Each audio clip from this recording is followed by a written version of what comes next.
5, 4, 3, 2, 1. Mr. Chairman, Sir, I rise to support the demands of the Minister of Education, Social Welfare and Culture. I have always stood for certain values. Education has always been a moving spirit in the reconstruction of the nation. In all the developing countries of the world, the national leaders have always been the students of the universities. Educated men are like drivers of a bus who can see farther away than the driver of the car. I have always pleaded that there should be uniformity in education. Education should be within the easy reach of everybody. I say this because there are a number of public schools and everybody cannot afford to get public school education. There should be compulsory education to the age of 14, and the boys and girls, regardless of caste, creed, or religion, should be screened and provided all help. Equal opportunities should be given to all sections of the community. Education is the greatest instrument for national integration.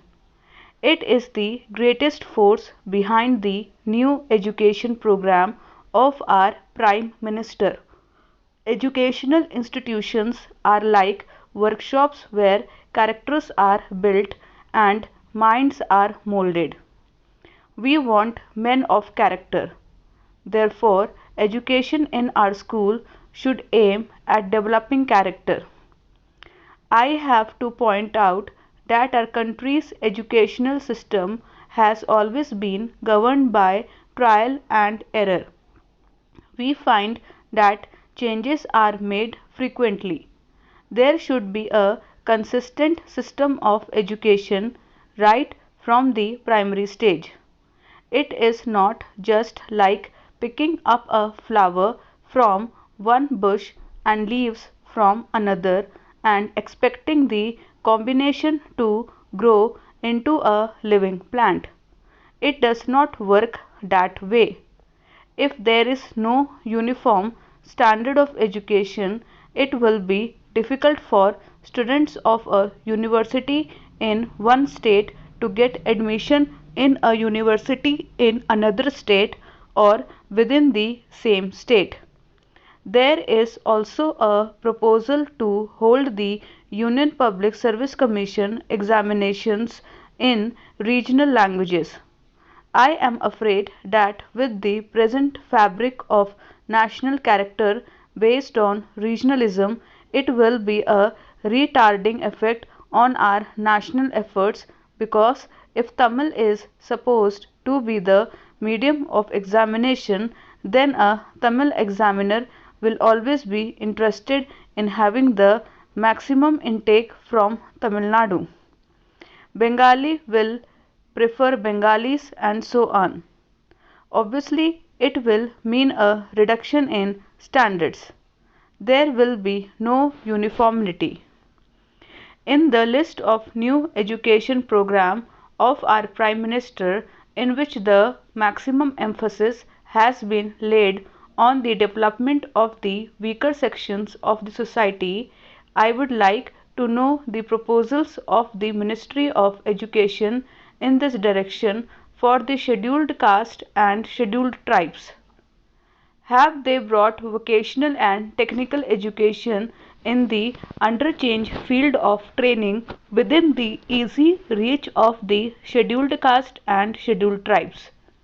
What we know and we find in practice that there are certain sectors where the scheduled caste and scheduled tribes are not at all trained, and although the posts are always invariably reserved for scheduled caste and scheduled tribes, they finally report that no candidate from the scheduled caste and scheduled tribes has emerged.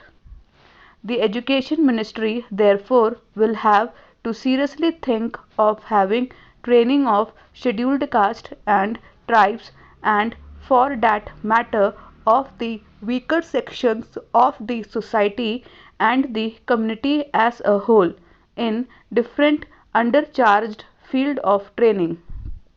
Even where candidates belonging to the scheduled caste and scheduled tribes are available in abundance, they report that no suitable candidate is available. That is why I again plead that there should be uniform standard of education throughout the country in all the universities and in all states. Then, if possible, education should be made a central subject. Now I come to the Department of Sports.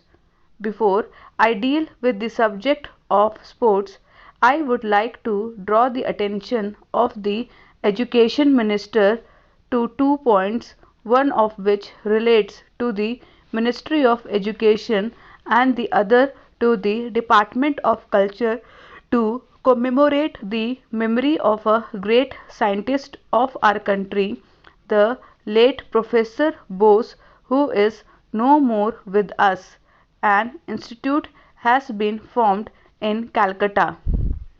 I think the Education Minister is well aware of the fact that in spite of the formation of this institute, sufficient funds have not been allotted to either by the University Grants Commission or the central government to run that institution in a manner which was dream of the late Professor Bose. I wish and hope that Education Minister will take note of it. Having made these two requests, I will now deal with the subject of sports, which is not properly looked after in our country.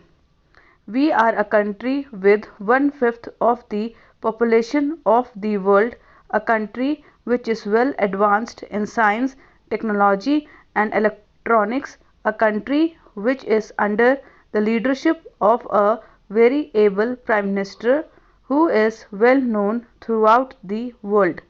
Yet the standards of sports here is gloomy.